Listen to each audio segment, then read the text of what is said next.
anytime. So if anybody has any questions about what you're seeing up here, or just holler it out, raise your hand, whatever. I'm more than willing to stop.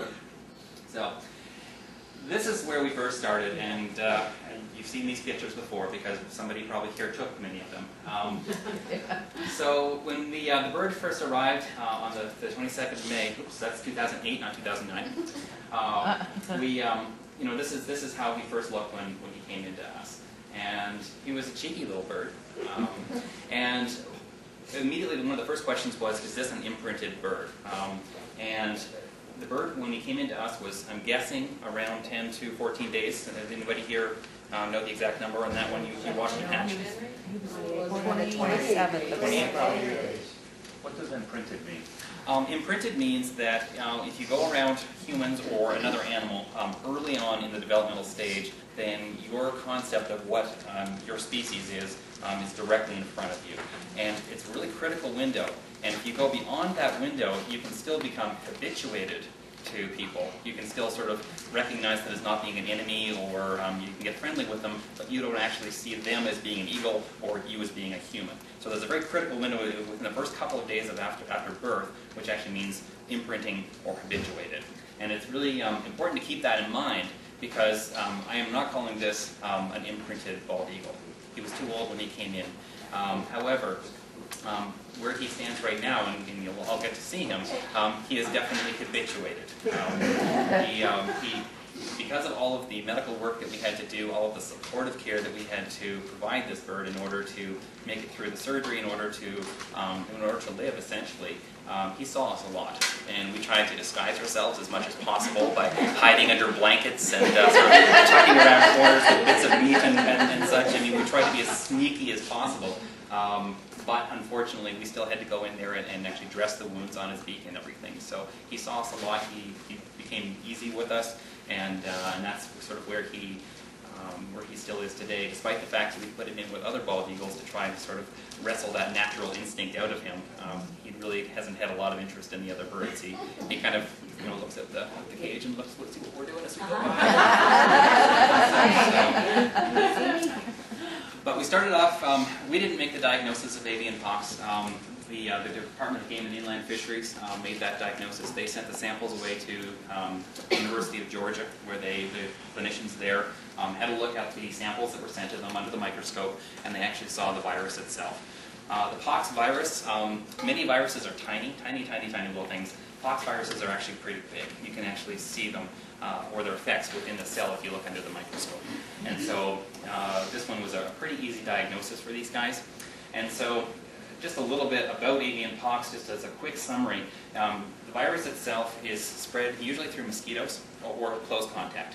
And the virus actually goes into the skin cells and can be shed, and then if the virus then goes and attaches to another bird, it can become contagious and spread to the next bird. And therefore, when we have avian pox cases in the hospital, we have to be very careful, not only with putting that bird next to other birds, but also how we're handling it. So the gloves that I have, I can't sort of touch bird A with pox and then go and touch bird B.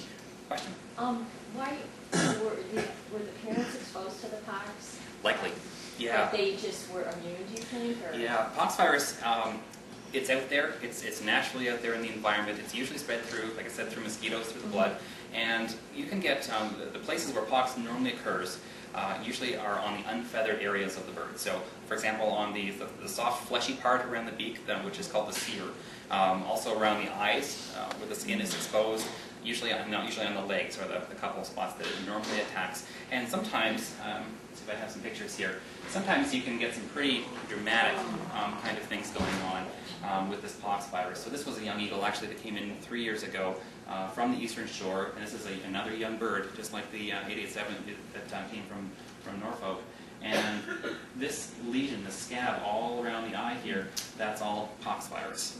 And essentially, by the time somebody found this guy, he was out on a mud flat, and he was just sort of lying there. His eyes were sealed shut. He couldn't see a thing, and he is essentially starved. Yeah.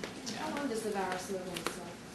On the surface of like a on the tabletop or nest, something? or yeah. It's it actually can survive for a couple of days. So we use a product called Vercon, which is a disinfectant that will get not only bacteria, but also it's really good at getting viruses as well. So the old nest where this was... Sunlight will kill it. Okay. Yeah, it won't last persist from year to year to year. So it's usually overwinters within the mosquitoes as they're hibernating throughout the winter, or sometimes there's been some research that's been done that actually suggests that it overwinters in some of the larvae, not just the whole mosquitoes. So that's usually how it's spread. And if it's a mild infection, so if you have, it's not this extreme, it's just a little bit over here or a little bit above the eye. This actually isn't from Virginia. I used to work out in Western Canada, and this is a Swainson's hawk. And I mean, it just looks like these little bubbly lesions on the feet.